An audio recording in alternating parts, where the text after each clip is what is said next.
खुनाच्या प्रयत्नासह जबरी चोरी आणि विविध गुन्ह्यात पाहिजे असलेल्या दोघा संशयितांना भद्रकाली गुन्हे शोध पथकाने अटक केली। एकाच गुजरात इथून तर दुसऱ्याच्या वनी सप्तशृंगी गडावरून मुसक्या आवळल्या। दोघांचीही सोमवारी जुने नाशिक परिसरातून धिंड काढत नाशिक जिल्हा कायद्याचा जिल्हा दाखवून देण्यात आला।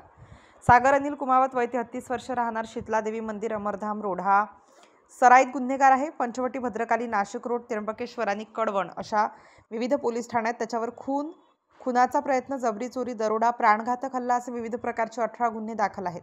शिवाय गेल्या महिन्यात 13 तारखेस त्या शहर जिल्ह्यातून तडीपार करण्यात आले होते। भद्रकाली पोलीस ठाण्यात जबरी चोरीत त्याचा शोध सुरू होता। गुन्हे शोध पथकाचे सहाय्यक पोलीस निरीक्षक सत्यवान पवार यांना संशयित सागर वनी गडावर असल्याची माहिती मिळाली।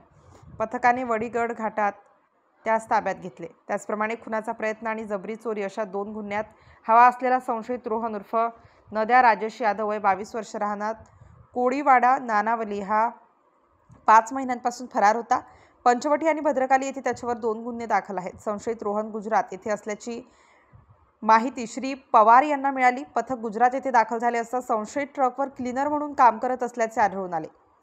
पथकाने त्यास ताब्यात घेतलं। वरिष्ठ पोलीस निरीक्षक राकेश चौधरी यांच्या मार्गदर्शनात गुन्हे शोध पथकाचे सहाय्यक पोलीस निरीक्षक सत्यवान पवार, पोलीस हवालदार नरेंद्र जाधव, संदीप शेळके, संतोष काकड, सतीश साळुंके, कयूम सय्यद, अविनाश जुंदरे, पोलीस अंमलदार धनंजय हासे, जितेंद्र पवार, तौसिफ सय्यद, जावेद शेख, प्रभाकर आहेर, निलेश विखे, गुरुदादा गांगुर्डे, अविनाश थेटे यांनी कारवाई केली। सोमवारी सायंकाळी दोघांचीही जुने नाशिक दरबार रोड, कुंभारवाडा, अमरधाम रोड परिसरातून धिंड काढण्यात आली। त्यांच्याकडून नागरिकांमध्ये निर्माण केलेली दहशत घालवण्याचा प्रयत्न या माध्यमातून करण्यात आला। स्टार न्यूजसाठी मोहसिन पठाण, नाशिक।